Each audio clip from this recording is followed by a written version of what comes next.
Welcome to the section 5 of this course, building 3D graphs and wireframes. We'll start with the video building 3D graphs using wireframe. To start with, we import the modules which we have been importing and using in last sections, namely the Matplotlib3, NumPy and pandas.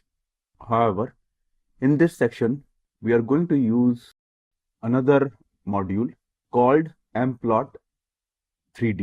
It is part of the Matplotlib toolkits module, and from there we import the class Access3D, which will help us create 3D plots and graphs.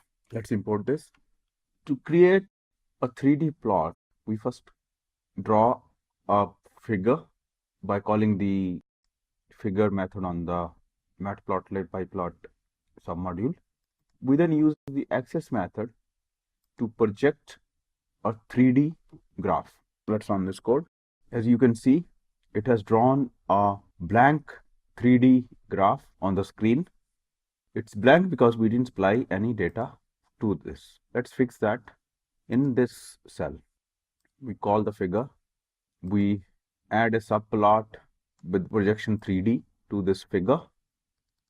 We are using a method called getTestData to get test data for 3 different variables or axes x, y, z. We are using 3 different variables because it's a 3D plot and we need 3 dimensions.